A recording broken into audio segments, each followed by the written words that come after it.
Ceci n'est pas un début de légende ordinaire. Ce récit mêle une expérience terrifiante au traumatisme de la guerre dans mon pays, dans l'ouest des Balkans. Je la tiens d'un vieux parent dont le cousin faisait partie des soldats ayant capturé ce soldat austro-hongrois nommé Johan. L'histoire remonte à la Première Guerre mondiale et figure également dans le journal d'un officier serbe de l'époque, conservé dans un musée de Serbie occidentale. Ces faits se sont déroulés durant la bataille du Mont Cer. Voici le récit de Johan. Nous progressions depuis la Drina, tractant nos obusiers vers une colline que vous, les Serbes, appelez le nid de l'aigle. Une fois au sommet, nous apercevions les prairies en contrebas, signe que des villages étaient proches. Notre poste de commandement fut installé à la lisière d'une clairière, où de grands chênes chevelus nous protégeaient du soleil brûlant d'août. Je cherchais mon camarade Franz, qui portait un sac de pommes de terre vers la cuisine de campagne, quand j'entendis un faible « voum » au loin.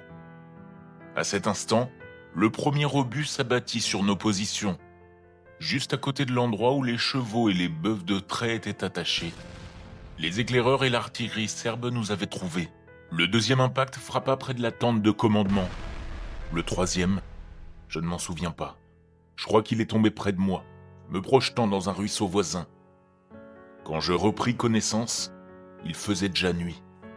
Souffrant d'une grave commotion, j'avais perdu tout sens de l'orientation. Tout ce que je pouvais entendre était le cri d'une chouette et la brise dans la cime des arbres. J'ai erré le long du ruisseau pendant je ne sais combien de temps, jusqu'à ce que j'aperçoive la silhouette sombre d'un moulin à eau près d'une grande pierre pâle. C'était l'un de vos moulins serbes, avec un toit en croupe couvert de mousse. Le mécanisme ne tournait plus.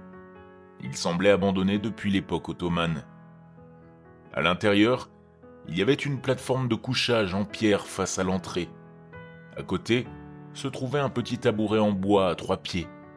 Le plafond était bas. J'ai allumé un feu à même le sol. Je me suis endormi, terrassé par la douleur et le crépitement des flammes. Il était plus de minuit quand je me suis réveillé.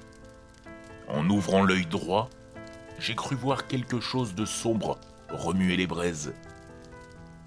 J'ai d'abord pensé à une hallucination due au choc. Puis, j'ai ouvert les 2 yeux. J'ai vu le visage d'une jeune femme aux cheveux noirs, vêtue d'un manteau militaire noir que je n'avais jamais vu auparavant, en train d'attiser le feu. Je ne voyais pas ses jambes, car elle était accroupie. Je me suis redressé, mais elle ne m'a prêté aucune attention, fixant obstinément les flammes. Mon instinct me hurlait que quelque chose n'allait pas. J'ai saisi un pied de chaise brisé et j'ai fait semblant de m'occuper du feu, attendant que le bois soit rouge vif. Puis, sans prévenir, je l'ai enfoncé sous son manteau. Elle a bondi en arrière, révélant alors des pattes de chèvre aux sabots noirs. Elle a poussé un cri, entre les pleurs d'un bébé et un rire dément, et s'est enfuie du moulin en me maudissant dans ma propre langue. Pris de panique, je me suis précipité dehors à mon tour, remontant la colline pour m'éloigner du moulin et de l'eau. Je ne sais pas combien de temps j'ai couru, mais je suis tombé droit dans votre embuscade. Après cela, je ne me souviens de rien. Johan, touché au ventre, s'était effondré. Plus tard, il fut transporté à l'hôpital de campagne de l'armée serbe, où il se rétablit avant d'être échangé comme prisonnier. C'est là qu'il raconta son histoire.